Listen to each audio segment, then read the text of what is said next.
संत महात्मा फकीर किस तरह से जीवों को पार लगाते हैं। देखो महात्मा कह रहे कि 10वें में खेचे नौते, फिर एक करे तो दोते।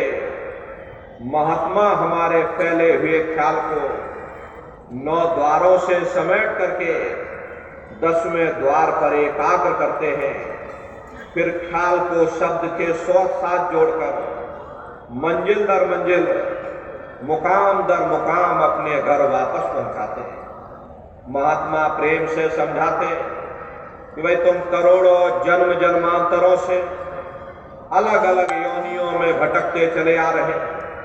कभी सांप, कभी नेवला, कभी कुत्ता, कभी बिल्ली बनते चले आ रहे। बड़े सौभाग्य से तुमको ये मनुष्य शरीर मिला, और ये मनुष्य शरीर 84 से निकलने का एकमात्र दरवाजा है। बड़े सौभाग्य से तुम दरवाजे पर आ गए।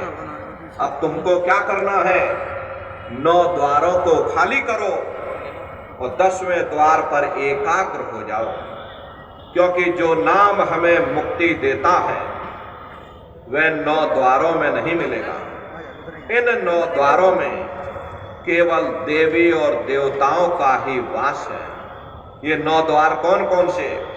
2 आंख, 2 कान, 2 नाक के सुराख, 1 मुंह और 2 मलमूत्र का रास्ता। ये शरीर के 9 दरवाजे हैं। सबसे पहला दरवाजा गुदा चक्र आता है। गुदा चक्र में गणेश जी वास करते हैं। गणेश जी यहाँ के मालिक हैं। ये 4 दल का कवल है। यहाँ पर पृथ्वी तत्व पाया जाता है। उसके ऊपर इंद्रिय चक्र आता है। इंद्रिय चक्र में ब्रह्मा जी वास करते हैं। ब्रह्मा जी यहाँ के मालिक हैं। ये 6 दल का कवल है। यहाँ पर जल तत्व पाया जाता है। उसके ऊपर ये नाभि चक्र आता। नाभि चक्र में विष्णु जी वास करते हैं। विष्णु जी यहाँ के मालिक हैं। ये 8 दल का कवल है। यहाँ पर अग्नि तत्व पाया जाता है। उसके ऊपर ये हृदय चक्र आता। हृदय चक्र में शिव जी वास करते हैं। शिव जी यहाँ के मालिक हैं। ये 12 दल का कवल है। यहाँ पर वायु तत्व पाया जाता है। और आप सबसे ऊपर प्रेमी भाई बहनों, उसके ऊपर एक कंठ चक्र आता है। यहाँ पर आद्या महाशक्ति की वास करती हैं। ये 16 दल का कवल है। और आप सबसे ऊपर तुम्हारी जीवात्मा सबसे ऊपर दोनों आंखों के मध्य भाग में बैठी है, जहाँ पर देवियां बिंदी लगाती हैं और पुरुष जहाँ पर टीका लगाते हैं। तो महात्मा यही समझाते हैं, भाई जीवात्मा यहाँ पर बैठी है और यहीं पर बैठ करके जीवात्मा अपने प्रकाश को पूरे शरीर में फैलाती है, जिससे आपका ये शरीर चलता है। तो जीवात्मा के फैले हुए प्रकाश को 9 द्वारों से समेट लो और 10वें द्वार पर एकाग्र हो जाओ। उसका फायदा क्या होगा? शब्दारस तोह पिलावे, जमपुर से फेर बचावे। जब हम 10वें द्वार पर एकाग्र हो जाएंगे तो हमें शब्द की लज्जत मिलना शुरू हो जाएगी। वो आवाज हमको सुनाई पड़ना शुरू हो जाएगी। वो नाम धुन हमको सुनाई पड़ना शुरू हो जाएगी। उस शब्द की लज्जत इतनी मीठी है कि हमारा ये मन अपने आप दुनियादारी को छोड़ देगा। प्रेमी भाई बहनों, जिस धन दौलत के लिए हम रात दिन भटकते और तड़पते थे, जिस मान बढ़ाई के लिए हमने कितनी जाने रातें काट करके रख दी, जब वो नाम की दौलत मिल जाएगी, अपने आप हमारा ध्यान उधर से हट जाएगा। इसका फायदा क्या होगा? जमपुर से फेर बचावे, हम जमदूतों के हाथों से बच जाएंगे। जन्म मरण के बंधनों से हम आजाद हो जाएंगे और हम अपने मालिक से मिलने के काबिल हो जाएंगे। भर अगम तो ही दर्शावे, मार्ग शब तो ही डरते। जो जीव महात्माओं की संगत और सोहबत में आकर के नाम की लज्जत लेने में लग जाते हैं, उनके अंदर से दुनिया का लोक और लाज निकल जाता है। अगर हम लोक लाज के अधीन होकर के उस मालिक की भक्ति करेंगे तो इसका मतलब है ये हमारे अंदर मालिक से मिलने का अभी प्रेम और प्यार पैदा नहीं हुआ। देखो हुजूर राय साहब शालिग्राम जी महाराज, आपका कोई मामूली ओहदा नहीं था।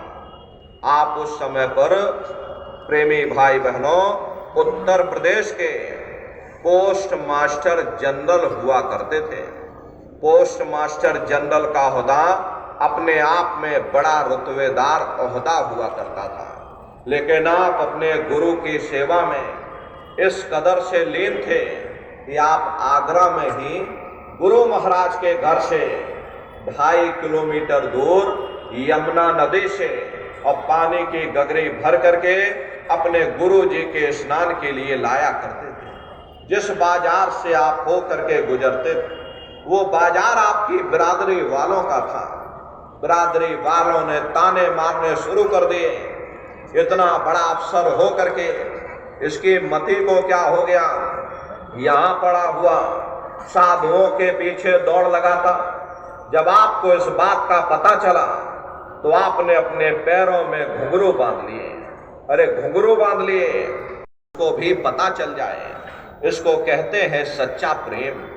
अरे जिसके हृदय में प्रेम का चिराग जल जाता, वे दुनिया के तानों बानों का, दुनिया की लोक लाज की परवाह नहीं करते। जो बेमुख गुर से फिरते सो भव सागर में गिरते। जिन्होंने गुरु को मनुष्य समझा, साधारण इंसान समझा, यह दुनियावी स्वार्थों की पूर्ति हेतु गुरु से विमुख हो गए, उनके सत्संग वचनों से विमुख हो गए, उनके दरबार से विमुख हो गए। ऐसे दुर्भागी जीव गुरु से विमुख हो करके 84 में भटकते रहते हैं। 4 खान 84 लाख योनियों में भटकते रहते हैं। 84 चक्कर खावे फिर जन्म जन्म दुख पावे।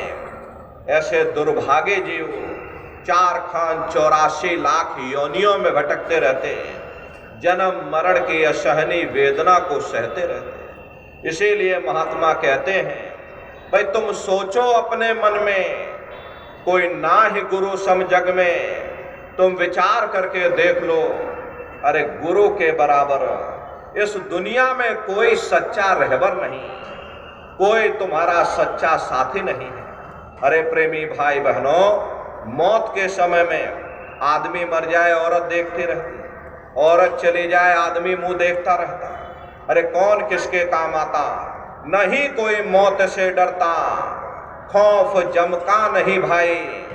हम दुनिया के जीव इस कदर से दुनिया के लोभ और मोह में फंसे हुए, और तो और हम अपनी मौत को ही भूल जाते हैं। हम रोज देखते हैं ये हमारे ही साथी, हमारे ही रिश्ते नातेदार, हमारे ही कुटुंब परिवार वाले एक एक करके हमारा साथ छोड़ करके चले जा रहे हैं। हम कभी विचार नहीं करते भाई आखिर वो कहाँ गए होंगे, वो आराम में होंगे या तकलीफ में होंगे। हमने कभी उस पर विचार ही नहीं किया। प्रेमी भाई बहनों, यदि महापुरुषों के इन शब्दों पर हम लोग विचार करते तो निश्चय ही हम अपने जीवन के लक्ष्य का पता पा जाते हैं। अपनी जीवात्मा को उस परमात्मा के साथ मिलाते हैं और प्रभु के साथ मिल करके उस आराम और चैन को पा जाते हैं जो इस जड़ दुनिया में, इस जड़ संसार में नहीं मिलता।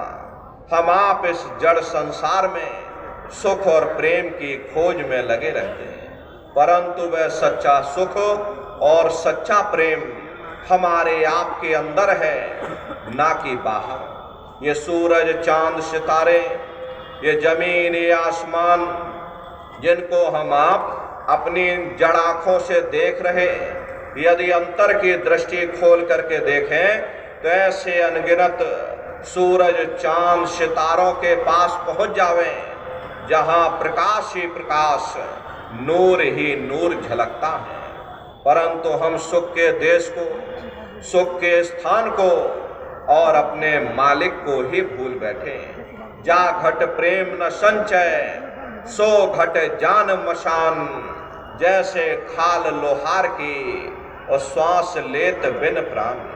ये कुदरती कारखाना देख करके कैसे जमीनी आसमानी पसारा चल रहा, कौन इसका करतार है, कहाँ वह छिपा हुआ है, कैसे उससे मिला जाए। जिस घट में ऐसे प्रीतम के, ऐसे पुरुष के दर्शों और दीदार की विरह और तड़फ नहीं है, वह घट गोया मशान के समान है। सुरते इंसान सीरते हैवान। हर इंसान का फर्ज, हर इंसान का कर्तव्य, हर एक इंसान को यह सोचना होगा कि मृत्यु पर्यंत हम कहाँ जाएंगे, हमारे बाल बच्चे कहाँ जाएंगे, हमारे रिश्ते नातेदार कहाँ जाएंगे, हमारे कुटुंब परिवार वाले कहाँ जाएंगे, और इनकी उस समय पर क्या हालत होगी। पड़े सब मोह की फांसी, लोभ ने मार धरकाई। ये जो परमात्मा को भूल करके हम जो दुनिया को मोहब्बत किए बैठे, जमीन जायदाद को मोहब्बत किए बैठे, घर परिवार को मोहब्बत किए बैठे, वास्तविकता यही है कि हमने अपने हाथों से ही अपने गले में फांसी का फंदा डाल लिया, और जब गला घुटता है तब हम रोते और चिल्लाते हैं। उस समय कौन तुम्हारी पुकार सुनेगा, कौन तुम्हारी मदद करेगा।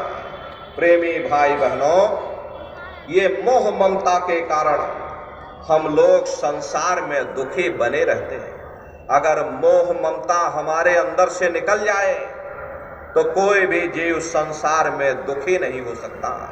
अरे आप अपनी बुद्धि से जरा विचार करिएगा, बाहर चाहे भूचाल